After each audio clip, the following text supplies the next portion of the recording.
Jonathan Tinan.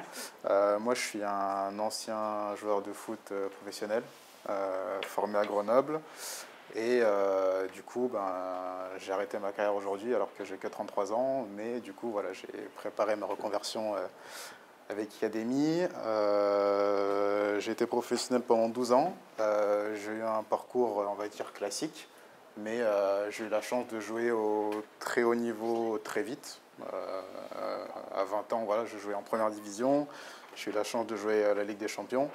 J'étais très scolaire quand j'étais jeune. Et c'est vrai que quand je suis passé professionnel, du coup, une fois que j'ai eu mon bac, j'ai fait un petit peu des études à distance, mais j'ai vite arrêté parce que je n'avais pas cette notion de football et études. J'avais réussi à devenir professionnel, donc je me suis dit, bon, c'est ou l'un ou l'autre. Et du coup, je vais me consacrer sur ma carrière professionnelle, qui a très bien marché au début. Sauf que 3 ans plus tard, finalement, je me suis retrouvé en troisième division, pas gardé dans un club. Et là, je me suis dit, bon, qu'est-ce qui se passe? Le football, ça peut s'arrêter très vite. Et du coup, je ne peux pas rester sans ça, comme ça. Donc, du coup, c'est là où j'ai vraiment repensé à ma reconversion. Du coup, un parcours assez atypique. Toi, David, c'est différent, mais c'est bien qu'on soit ensemble parce que Oui, du coup, oui. il n'y a pas de règles et du coup, c'est vrai que la reconversion, ça parle à tout le monde. Bonjour, je m'appelle David Bellion. Je suis un très très bon ami de Jonathan et on a eu l'occasion de jouer ensemble En plus, sur ma fin de carrière. Alors moi, j'ai pas été formé à Academy, mais ça m'intéressait de venir et je te remercie de m'avoir invité parce que je me dis que ça aurait pu me servir pour le côté un peu business. Je ne suis pas quelqu'un de très scolaire. Mais bon, voilà, moi j'ai eu un parcours un peu atypique aussi, mais j'étais footballeur professionnel très jeune. J'ai été formé à la Cannes dans les années 90, mais je suis devenu professionnel en Angleterre en Première Ligue, où j'ai joué à Sunderland, à Manchester United, West Ham, et en France à Nice et à Bordeaux, et au Red Star où j'ai joué avec toi. Et en fait, alors moi, le parcours, c'est que je voulais m'arrêter très jeune au foot parce que j'aimais beaucoup la mode, l'architecture, le design, beaucoup de choses au niveau culturel. Et c'est vrai que quand je vois ça, j'aurais bien voulu avoir cette formation aussi pour me construire un petit peu plus. Mais du moins, tous les amours et tout l'attrait que j'avais pour la culture pendant ma carrière, dans le dernier club dans lequel j'ai joué avec Jonathan, je suis devenu le directeur créatif et brand manager du club pour reconstruire l'image du club.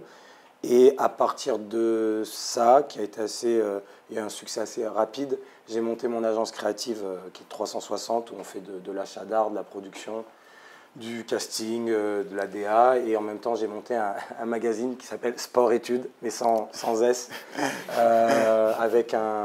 je l'ai cofondé avec un ami, Julien Soulier, qui est excellent photographe et réalisateur, qui a d'ailleurs fait le dernier clip de Stromae, L'Enfer, entre autres.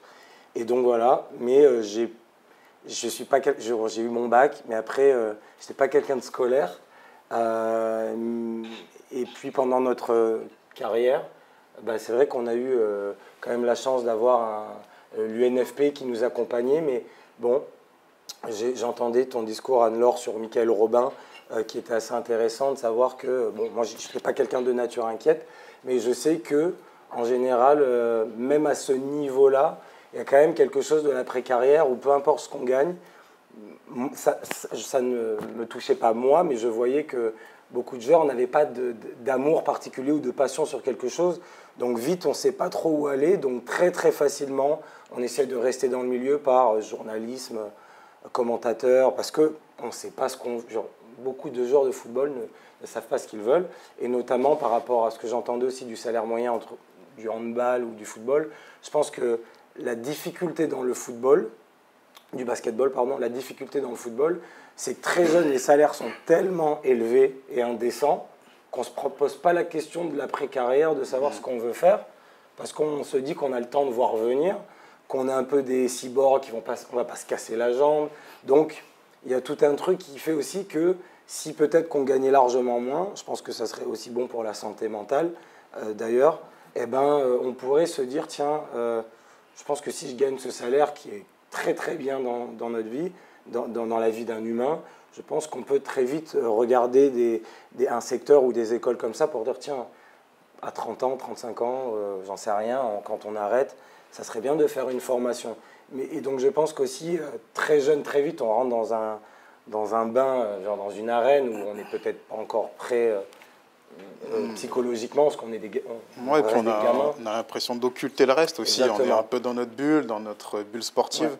Et on a envie de construire que ça, j'ai envie de dire. En étant très assisté, malheureusement, il y a beaucoup de problèmes à ce niveau. On est assisté à un point où on porte il y a des gens qui nous portent tout. Donc, c'est malheureux, hein, c'est triste, ça reste le sport est exceptionnel. Mais le sport à ce niveau-là, je pense il y a un certain déséquilibre pour l'après-carrière, parce qu'on est presque dans du babysitting jusqu'à 35 ans, quoi. Il y a tout le monde qui fait des trucs pour nous. Donc voilà, c'est vrai que d'écouter un peu les discours, voilà, moi de mon côté, ça fait du bien. Et notamment, alors dans une autre manière de faire, nous au Red Star, dès que je suis arrivé, on a mis un programme en place qui s'appelle le Red Star Lab, où on fait un programme culturel pour les jeunes du club qui n'ont jamais accès à la mode, au design, à la musique, etc. Et comme on a des amis qui travaillent dans des gros postes, Chanel, chez Nike, Dior ou Foot Locker, etc., on les amène à trouver une passion à travers les différents métiers du sport. Ça peut être peut-être à un moment donné apprendre à être commentateur, apprendre l'anglais à travers les mots du sport, fais ton propre crampon, mix, street art, on fait toujours des choses mais qui sont beaucoup plus liées à la culture et à l'art. Voilà, moi de mon côté, mais j'ai été ravi d'écouter. Je laisse surtout Jonathan parler de son expérience d'Icademy. Voilà, quoi. Ouais, j'ai une question pour vous deux, en fait, parce que vous avez un regard qui est très lucide sur votre parcours, qui est même rafraîchissant de lucidité et d'honnêteté. Ces vidéos, ce qu'on filme aujourd'hui, ça va aussi être diffusé à nos futurs apprenants lycéens. Vous avez un conseil, un truc à leur donner en une phrase ou deux phrases, le conseil que vous auriez aimé entendre quand vous étiez à leur âge? Je vous prends à froid. Pas de souci. Non, c'est que pour rester sur le mot reconversion, reconversion, ça a souvent la notion avec après. Et en fait, là, non, la reconversion, c'est maintenant, c'est tout de suite, ça se prépare avant. Plus ça se prépare tôt et mieux c'est. Et surtout, après, c'est que la vie, elle ne s'arrête pas au sport, malheureusement. Et le sport, lui, peut s'arrêter du jour au lendemain. Donc, on est à l'abri de rien, qu'on ait des salaires mirobolants à 18 ans. Si on n'a plus rien à 23 ans, ça va très vite. Et la vie, elle est encore longue derrière. Donc, c'est surtout ça. Et surtout, qu'on a des outils, en fait, pour le faire et que c'est possible. C'est ce que j'allais dire après, mais vas-y, toi, David, peut-être. Oui, pour moi, déjà, tout à l'heure, je crois que c'est toi, Arthur, qui parlait à un moment donné de cuisine, pourquoi pas de formation de cuisine. On en parlait juste avant. Une heure avant, en parlant d'Icademy. Est-ce qu'il y a des cours qui sont un peu différents, des choses qui sont un peu plus business, par exemple? Et je pense que même en tant que footballeur, de faire une formation sur des métiers qui sont, je ne sais pas dire moins complexes, mais je prends un exemple, si un jour on aime le football et les fleurs, si on a envie d'apprendre l'horticulture ou les plantes ou le paysagiste, c'est possible. Donc je pense que le conseil, c'est surtout de ne pas se prendre au sérieux pendant qu'on fait du sport, mais ne pas juste de s'imprégner du football 24 sur 24 tout le temps, mais à un moment donné, décrocher après la sieste, on décroche et à un moment donné, on s'intéresse à quelque chose d'autre, quoi. Genre, ne pas à un moment donné rallumer la télé pour regarder un match de foot, puis quand on a décroché, on va jouer aux jeux vidéo. Et puis quand on a décroché, on va regarder un média qui parle du foot. À un moment donné, on décroche. Et justement, je pense que c'est là où certaines... Je ne sais plus si c'est toi, Anne-Laure, qui parlait, dont on ne sait pas trop ce qu'on veut à la fin, je crois, mais qu'on peut se découvrir des passions. On a un ami en commun qui joue au Girondins de Bordeaux, il raffolait du vin. Maintenant, il a un business incroyable dans le vin. À la base, c'est qu'il aimait boire des bonnes bouteilles. Mais vraiment, et il en a fait quelque chose d'autre. Donc je pense qu'il y a tellement de portes, mais on est dans un métier, c'est vrai, n'importe quel sport, où on nous enferme.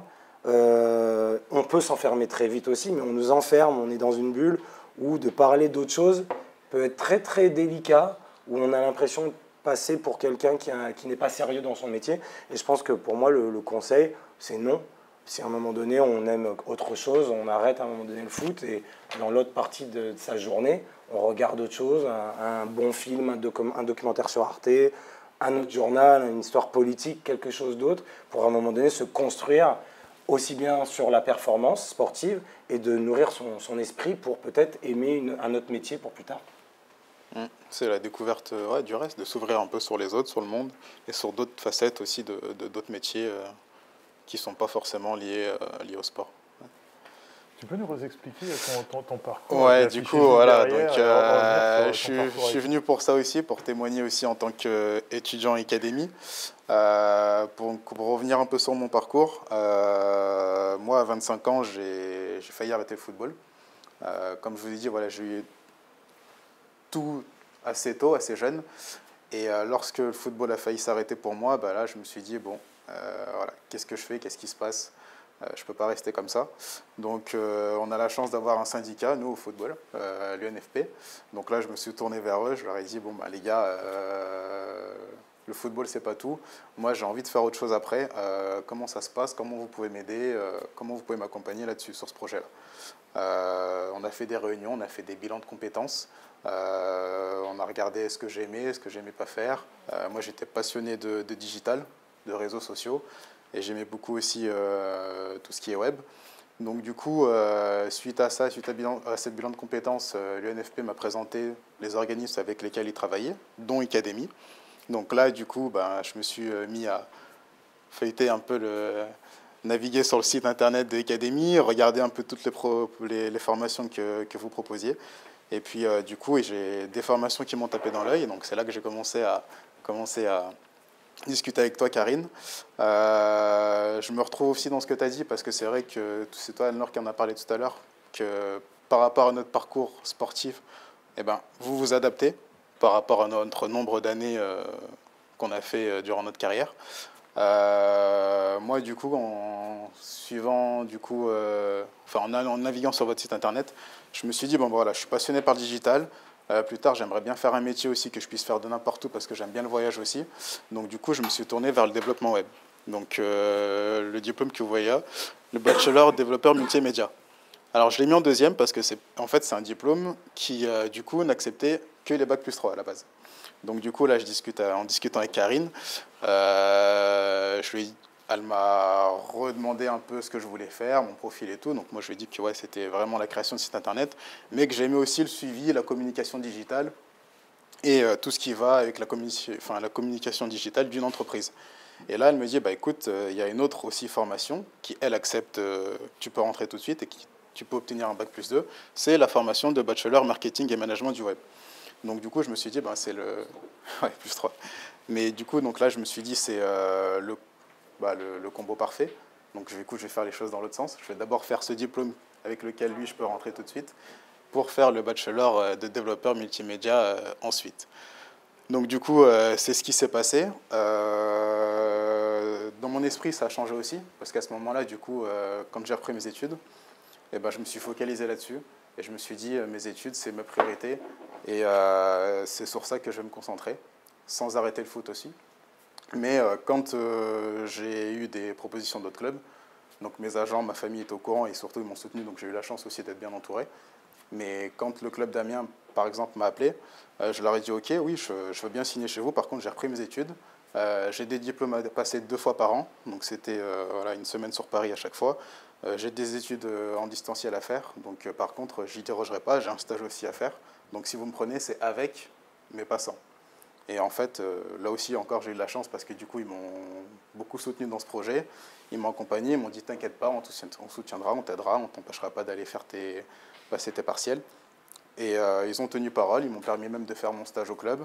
Lorsque j'avais des partiels à passer à Paris, ben, du coup, ils me laissaient manquer mes entraînements pour faire les allers-retours à Paris. Et là aussi, c'est toi qui en parlais, Anne-Laure, je crois aussi tout à l'heure, c'est que le fait de faire les études en même temps, ça n'enlève en rien la performance sportive. Pour moi, ça a été la meilleure période de ma carrière. À ce moment-là, j'ai été deuxième meilleur du championnat de Ligue 2 à la mi-saison. alors que je faisais mes études en même temps. Donc forcément, voilà, ça m'a libéré aussi d'un poids. Je me dis que, voilà, que mon après-carrière commençait à se préparer, j'avais 25 ans. Et du coup, voilà, je jouais, on va dire, plus libéré, plus détendu. Mais voilà, j'étais toujours aussi sérieux. Après, c'est vrai que ça impose une certaine discipline. Malgré tout, je pense que c'est pas donné à tout le monde, mais le plus important, c'est pas les capacités, je dirais, c'est surtout la volonté. Moi, j'avais beaucoup de volonté pour réussir ce parcours des études. Je m'imposais un planning assez rigoureux, donc j'allais à l'entraînement le matin. Je faisais pas la sieste l'après-midi quand je pouvais, mais du coup, j'allais à la bibliothèque pour m'accorder vraiment ce temps de travail imposé. Donc j'allais, voilà, je m'imposais 2 heures à la bibliothèque municipale pour bosser. Et puis quand je rentrais chez moi, bah, ça, je faisais la sieste après. Ou alors je faisais d'autres trucs. Et là, c'est là aussi que je me suis rendu compte que bah, qu'est-ce que je faisais de tout ce temps libre que j'ai quand je faisais que du foot. Parce que finalement, j'avais l'impression que mes journées étaient bien remplies, qu'elles passaient à 2000 à l'heure. Et au final, bah, non, ce n'était pas la vérité, parce que du coup, là, c'était 2 fois plus rempli. Mais bon, il y a toujours 24 heures dans une journée. Et malgré tout, ben, c'était compatible. Et après, voilà, ce qui est intéressant aussi, c'est que Icademy s'adapte à ça. S'adapte aux sportifs de haut niveau, s'adapte à notre planning. Les clubs peuvent le faire. Donc voilà, moi, ce que j'ai envie de dire aussi, c'est voilà, surtout que vraiment que c'est possible de faire les deux, de faire des métiers totalement différents. En naviguant sur votre site internet, j'ai vu qu'il y avait des métiers vraiment voilà, divers, peu importe la formation. Et aujourd'hui, ben, c'est vrai qu'on en rigolait au début avec mes collègues. Ils me voyaient réviser dans le bus, ils rigolaient. On en parlait un peu dans le vestiaire, ça me chambrait. Mais après, c'est devenu, ce côté-là, moqueur, est devenu un peu admiratif. Et eux aussi se sont rendus compte que bah, c'était possible de faire les deux. Ah ben John, ouais, il a 25 ans, il va bientôt avoir ses diplômes. Moi, j'arrive à 30 ans, je ne les ai pas. Bon, ben, qu'est-ce que je vais faire? Comment tu as fait? Du coup, c'est les contacts de l'NFP, c'est les contacts de l'Académie, c'est le bouche-à-oreille. Mais c'est vrai que du coup, le fait de se rendre compte qu'en interne, c'est vraiment possible de faire les deux, bah, ça a permis de témoigner, ça a permis de faire aussi prendre conscience à d'autres joueurs de foot, en tout cas, qui pouvaient faire les deux. Merci. Ouais, après. Et maintenant, qu'est-ce qui se passe? Donc, du coup, donc, à la suite de mes diplômes, donc à 28 ans, du coup, j'ai eu mes 2 diplômes. À ce moment-là, du coup, j'ai créé mes entreprises. Une première qui s'appelle du coup Argent & You, qui fait des produits donc à base d'argent. L'argent, en fait, c'est un antibactérien, un antimicrobien naturel. Et notre philosophie, c'est d'utiliser les propriétés de l'argent pour faire que des produits écologiques et éco-responsables et réutilisables. Donc, on fait des bouteilles qui purifient l'eau. On fait des gants exfoliants qui permettent de se démaquiller juste avec de l'eau et d'exfolier le visage. On fait des coupelles d'allaitement pour les femmes enceintes en argent pur qui permettent de recicatriser le mamelon. Donc c'est vraiment des produits vraiment totalement différents. Donc on est basé sur Grenoble, on fait que de la vente en ligne. Mes compétences m'ont servi parce que du coup c'est moi qui ai fait le site internet de ma société, c'est moi qui gère la communication digitale de ma société. Donc du coup j'utilise mes compétences en interne, c'est pratique. Et puis voilà, et puis du coup j'ai une autre société aussi de création de site internet et de communication digitale qui du coup voilà, fait création de site internet, réseaux sociaux, communication digitale, graphisme, tout ça. Donc grâce au diplôme que j'ai. Donc la chance que j'ai aujourd'hui, c'est que je suis chef d'entreprise de ces 2 sociétés. Je peux gérer aussi mes horaires un peu comme je veux, parce que quand j'ai arrêté le foot, je voulais aussi avoir plus de temps pour moi. Je voulais passer du temps avec ma famille. Et malgré tout, en fait, ce parcours et ces compétences ont aussi servi d'exemple en interne au GF38, qui ont voulu qu'à la fin de ma carrière, je reste au club. Alors moi, je leur ai dit, OK, il n'y a pas de souci. Par contre, j'ai mes sociétés et je ne veux pas aussi rester dans le sportif. C'est pas mon truc. Moi, je n'étais pas fait justement pour faire entraîneur, pour faire commentateur sportif. Je voulais vraiment sortir de ça. Et le commercial non plus, c'est pas trop mon truc. Donc du coup, aujourd'hui, j'ai la chance d'être responsable RSE du GF38. Donc je m'occupe de tout ce qui est associatif, écologique. Mais je me retrouve aussi un peu dans cette formation parce que du coup, j'ai aussi ce devoir de témoigner envers les jeunes du club, envers ceux qui sont en fin de carrière aussi dans notre équipe, pour leur parler de reconversion. Donc là, aujourd'hui, on veut mettre en place un projet de reconversion. On s'inspire, je crois que c'est Crystal Palace qui a créé un pôle pour les joueurs qui qui ne sont pas gardés. Et du coup, voilà. Ouais. Donc on veut s'inspirer de ça aujourd'hui au GF38. Et là, on a choisi justement comme thème RSE pour la saison 2022-2023, l'emploi, la reconversion et l'emploi pour tous. Donc du coup, voilà, ça rentre un peu totalement dans ce thème-là. Bravo pour cette belle réussite. Merci.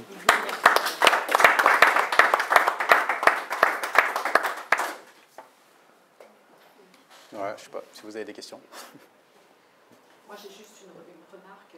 Quand vous dites que c'est compliqué de vous projeter dans une reconversion quand vous êtes footballeur, c'est aussi compliqué de faire accepter à la société que vous voulez refaire quelque chose d'autre après, parce qu'on a tendance à vous cataloguer dans des gens qui ont de l'argent, n'ont pas besoin de faire autre chose pour vivre, et vous avez vraiment à vous défendre de cette mise dans cette boîte-là, où c'est pas parce qu'on a gagné de l'argent qu'on va passer le reste de notre vie à boire du jus d'ananas au bord de la piscine. On a envie d'autre chose, vous avez été des compétiteurs et vous avez envie de vous lever pour quelque chose, on le voit bien. Et c'est difficile parce que la société, elle n'a pas du tout ce regard sur vous, et vous avez aussi cette barrière-là à faire tomber, cette représentation-là à faire évoluer, et vous le faites très bien, super bravo. Ouais, et puis après, bon, c'est vrai que c'est très stéréotypé. Ça commence à changer un peu, heureusement, mais de par malheureusement les exemples du passé, parce qu'on voit beaucoup d'anciens joueurs qui ont gagné beaucoup d'argent et qui aujourd'hui sont ruinés, ne savent pas quoi faire. Et que, voilà. Donc malheureusement, les mauvais exemples aujourd'hui témoignent, et du coup, c'est aussi pour ça que notre syndicat des footballeurs, l'UNFP, nous aide énormément, du coup, pour témoigner pour ces choses-là. Et je ne sais plus ce que je voulais dire un autre truc que j'ai oublié. En tout cas, c'est parce qu'aussi, c'est un sport populaire. Genre, le football en lui-même, c'est quand même le sport populaire, très facile à taper dessus, pour plein de raisons. Je veux dire, c'est assez facile, mais à la fin, quand tu arrives, tu as 18, 19 ans, on reste des enfants. Mais c'est aussi pour ça qu'il faut faire changer les mentalités. Des fois, il y a des débats pour faire changer les mentalités, hein. Il y a des acteurs, ils peuvent faire un film qui n'est pas bon, ils prennent 20 millions de dollars pour le film. On ne va pas leur dire qu'ils gagnent tellement d'argent et de vrai, non. C'est juste que le foot est tellement populaire que c'est très facile d'avoir la critique. C'est comme ça, hein. On l'accepte, voilà, totalement, mais c'est vrai, de se projeter, c'est compliqué. Ça reste compliqué. Si on n'a pas de passion à côté, c'est pas facile, parce que même les gens qui sont soi-disant ou censés, à part nos familles, nous parler d'autre chose, ils ne parlent pas de... L'UNFP, c'est une chose. L'UNFP, on ne les voit pas tout le temps et on sait qu'ils sont là. Mais généralement, à part l'UNFP qui peut nous parler de ça, il n'y a pas grand monde dans notre carrière qui va nous dire « Attends, tu as pensé à l'avenir, ça serait bien... » C'est très très rare. Ce style de discussion est très très rare. Voilà. Mais après, c'est vrai que trouver une passion, les métiers passion, comme tu dis, c'est ça. Moi, aujourd'hui, je m'éclate autant qu'au début de ma carrière, en fait. Je suis passionné par ce que je fais. J'ai eu le temps, justement, vu que je me suis pris assez tôt, de choisir une voie qui me plaisait et pas d'y tomber par défaut. Mais du coup, voilà, aujourd'hui, je prends autant de plaisir qu'au début de ma carrière. Je suis passionné quand je me lève le matin et quand je vais bosser. Si on a une passion et qu'on peut être formé comme ça, d'une manière générale, c'est quand même assez... c'est un salut pour un sportif, parce qu'on ne voit pas vraiment ça, quoi. On ne nous informe pas, par l'UNFP, de ça, et à la limite, je pense qu'il faudrait presque le répéter, parce qu'on voit tellement de monde au quotidien dans le sport, n'importe quel sport, il y a tellement de gens que c'est très très rare que l'on nous reparle de nos reconversions. C'est très rare, ce style de discussion. Vous êtes des footballeurs, donc on ne vous imagine pas dans autre chose. On aura l'occasion d'en parler tout à l'heure quand on parlera du lycée, mais c'est quelque chose qu'on intègre dans les modules d'orientation qui sont obligatoires maintenant au niveau du lycée, dans la réforme de l'enseignement secondaire, où là, dès le lycée, dès seconde, première, terminale, on commence à planter des graines justement de cette réflexion. Et donc ce sera particulièrement vrai au niveau du lycée Pierre de Coubertin, où on aura en plus cette sensibilisation dans l'univers du sport. Mais comme vous le disiez, très tôt, commencer à avoir cette réflexion, c'est pas après, c'est maintenant la reconversion. Donc on est vraiment en phase à ce niveau-là. J'ai noté aussi que la qualité de vos projets, c'est lié à la discussion que vous aviez à l'Académie aussi. Ça se construit vraiment au cas par cas à chaque fois, et c'est une réflexion sur comment je vais faire, je crois que ça a duré 1 an et demi. Entre les profils de compétences, les rendez-vous avec le NFP et les rendez-vous Académie, j'ai mis 1 an et demi à choisir quelle formation j'allais faire. Mais voilà, je me suis pris tôt, j'avais le temps, je ne me suis pas pressé. Et puis c'est vrai que voilà, c'est quelque chose qui se construit.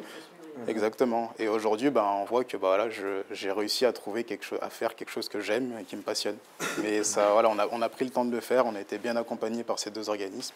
Et du coup, voilà, je les en remercie parce que c'est une chance. Merci. Du coup, Jonathan, toi, j'ai compris un peu comment tu es arrivé à te poser la question sur ce que tu allais faire après. Et du coup, j'arrive à m'identifier à cela. Et David, toi, en revanche, comment est-ce que tu t'es dit l'art, le milieu artistique, comment est-ce que tu t'es dit je vais me mettre en poste, je vais glisser ça là maintenant? Alors moi, mon école, c'était que quand je sortais de l'entraînement, comme j'avais les moyens de ma passion, j'étais dingue de magazines. Tous les magazines de mode, de photos, d'architecture. Mon père est architecte de base, donc il y avait déjà des discussions un peu, une certaine sensibilité. Mais je sais pas vraiment, on est dans quelque chose d'obsessionnel. C'est-à-dire que j'achetais pour 1500 € par mois de tous les magazines et j'arrachais les pages un peu d'une manière compulsive. Et donc, forcément, en fait, comme on peut avoir à un moment donné ces moodboards par ordinateur, moi je gardais tout dans les papiers, par papier dans des cartons et aussi dans ma tête. Donc à chaque fois, j'étais très rêveur. Donc en fait, c'est pour ça que je disais que je n'étais pas inquiet, moi, parce que je ne suis pas d'une nature inquiète de base, mais je savais que mon profil, c'était pour moi, c'est mon rêve, c'était de travailler avec Chanel, Dior, etc. Et c'est ce que je fais maintenant de temps en temps en étant styliste et tout, mais c'est parce que j'étais omnibulé dans les documentaires. Ça fait que le foot était pour moi un moyen de vivre d'autres passions. Mais le monde du foot, j'ai jamais vraiment aimé plus que ça. J'aimais le jouer au foot. Donc après, je voulais partir sur autre chose, l'image, surtout l'image, quoi. C'est vrai que je pense qu'on a eu cette chance parce que c'est les discussions qu'on avait souvent, c'est que nous, quand on se voyait, on parlait tout sauf du foot et qu'on se détachait beaucoup de ça. On arrivait à sortir un peu de ce milieu-là pour se... C'est pour ça que je disais qu'il y a deux formations. Dans cette formation, bon, moi je suis un peu j'ai bientôt 40 ans. Je dis pas que ça n'existait pas, mais depuis tout à l'heure, des fois, j'écoute et je regarde ça en me disant mais c'est bien, c'est propre, c'est quali, ça donne envie d'être curieux et de taper dessus en se disant tiens, si j'étais pas ce que je suis moi, d'une autre manière, je pense que je l'aurais fait. En redemandant à l'UNFP, vous pouvez me remettre en contact. Après, c'est chacun. Moi, j'étais dans des passions très artistiques, donc je dis pas. J'ai posé la question au début, je sais pas quelle formation qu'il y a dans ce côté plutôt artistique et tout, mais ouais, voilà. Je trouve ça hyper intéressant, la notion de passion qui est revenue, vous l'avez dit 1000 fois. Et pour moi, c'est un peu le travail, tout cela, c'est de faire émerger des passions chez nos jeunes. Et peut-être le plus préoccupant, il y en a des jeunes qui n'ont pas de passion, à part le handball, à part le football. Et on essaie de creuser avec eux, mais en fait, ils ont l'impression que la reconversion, les études, l'après, ça va être ennuyeux. Et pour moi, se faire chier parce que c'est pas notre passion. Et alors qu'il y a des jeunes qui sont passionnés de dessin, qui sont passionnés de... Nous, on a une joueuse qui s'est reconvertie chocolatière, parce qu'on a le chocolat, on a une sommelière aussi, on a un jeune qui va faire des études d'architecte parce qu'il est passionné de dessin, et il ne peut pas intégrer l'école d'archi, parce qu'avec son centre de formation, ça va, il fait des études de dessin et il s'éclate. Et en fait, je pense que c'est le message, et vous en êtes juste l'illustration parfaite. Et je trouve qu'un programme comme le Rester Lab, qui les ouvre et qui va peut-être leur faire découvrir de la mode, de la culture, c'est génial parce que vraiment, je pense qu'un de nos rôles, c'est de faire émerger ces passions chez les jeunes, parce que finalement, cette passion, ça se traduit en reconversion. Enfin, je leur souhaite que ça se traduise en reconversion, parce que la vie derrière est longue, et si on ne s'éclate pas dans ce qu'on fait... Ouais, exactement. Et puis tu as raison, et puis en plus, il faut en parler. Enfin, moi, je sais qu'à l'époque, jamais j'aurais pensé être passionné par la création de sites internet. Mais du coup, c'est en discutant, c'est en faisant des études de profil que je me suis rendu compte que j'avais cette passion. Quand j'étais petit, j'étais passionné par les animaux, je voulais faire vétérinaire. Voilà, j'en suis loin. Mais parce que voilà, les passions changent et on évolue. Mais il faut en discuter, il faut creuser, il faut chercher, savoir un peu ce qu'on peut aimer. Juste très rapidement pour moi, merci, bravo les gars, c'est très inspirant. Moi je suis un ancien footballeur aussi écossais et je trouve que ça fait un moment que je suis en France, 18 ans. Mais c'est très intéressant de voir que vous avez fait quelque chose dans l'entrepreneuriat, créer essentiellement votre boîte, etc. Parce que je trouve ici en France, ça c'est quelque chose qui est carrément mal vu, un petit peu.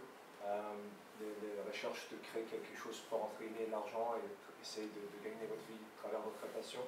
Et je trouve que c'est quelque chose d'entrepreneurial qui est très très lié les sportifs de haut niveau, parce que c'est justement ce genre de lutte pour avancer, etc., qui doit être bien mise en avant. Donc bravo pour ça, je connais Restarlab, c'est génial. Donc bravo. Merci. Merci. Merci.